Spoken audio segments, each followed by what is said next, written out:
Hello दोस्तों, स्वागत है आपका इलेक्ट्रॉनिक प्रोजेक्ट वर्कशॉप की एक नई वीडियो में। इस वीडियो में हम यह जानेंगे कि आसमान में बिजली कैसे बनती है। चलिए वीडियो स्टार्ट करते हैं। सूर्य की गर्मी से पृथ्वी की सतह गर्म होती है तो पानी वाष्प बनकर ऊपर उठता है और बादल बनते हैं। बादल बहुत ज़्यादा ऊंचाई तक जाते हैं और उससे पानी के जो कण है वो बर्फ़ में बदल जाते हैं और बादलों के अंदर बर्फ़ के टुकड़े, पानी की बूंदें और हवा एक दूसरे से टकराते रहते हैं जिससे इलेक्ट्रॉन बनते हैं। नतीजा ये होता है कि बादलों के ऊपरी हिस्से पर पॉजिटिव चार्ज और निचले हिस्से पर नेगेटिव चार्ज हो जाता है। मेन बात अब आती है, जब बादल का बादल से और बादल का ज़मीन से चार्ज का डिफरेंस होता है तब बिजली एक दूसरे से दूसरी जगह जाती है। तो आइए जानते हैं कि बिजली के गिरने की कहाँ कहाँ ज़्यादा संभावना रहती है। खुले मैदान, क्योंकि वहाँ पर एरिया बहुत ज़्यादा खुला हुआ होता है और वहाँ पे जो चार्ज होता है वो चार्ज फैला हुआ नहीं होता है, एक ही जगह स्टोर रहता है। क्योंकि जहाँ पे घर बन जाते हैं वहाँ पे चार्ज डिस्ट्रीब्यूट हो जाता है, मगर खुले होने की वजह से एक ही जगह चार्ज स्टोर रहता है, इसीलिए वहाँ पे ज़्यादा बिजली गिरने की संभावना रहती है।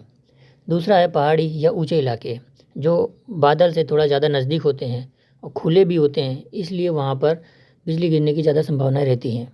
बिजली के पोल, ज़्यादातर पोलों की अर्थिंग की गई रहती है, इसलिए वहाँ पर बिजली गिरने की ज़्यादा संभावनाएं रहती हैं। भारत में उत्तर प्रदेश, बिहार, झारखंड, मध्य प्रदेश, बहुत जगह बिजली गिरने से लोगों की ज़्यादा मौतें देखी गई हैं। उत्तर प्रदेश में सबसे ज़्यादा केस है।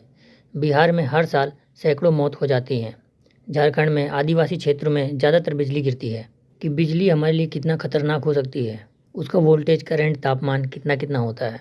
वोल्टेज लगभग 10 करोड़ वोल्ट के आसपास होता है। 10 करोड़ मतलब 10 से 100 मिलियन वोल्ट तक। करंट, इसमें लगभग 30,000 एम्पियर तक की करंट होती है और हमारे घर में आने वाली करंट लगभग 5 से 15 एम्पियर की होती है।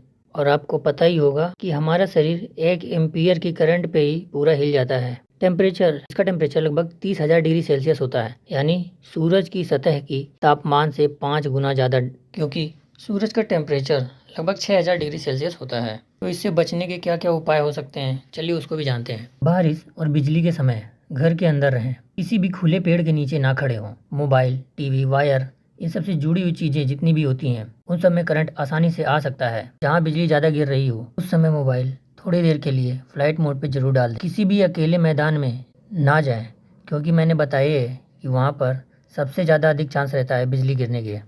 तो जैसा कि बात हो रही है आसमानी बिजली की, तो इंटरव्यू में सबसे ज़्यादा पूछे जाने वाला क्वेश्चन, आपने भी कभी अपने दिमाग में सोचा होगा, जब आसमान से बिजली नीचे गिरती है तो हमको दिखाई पहले देती है और उसकी आवाज़ बाद में सुनाई देती है, ऐसा क्यों होता है?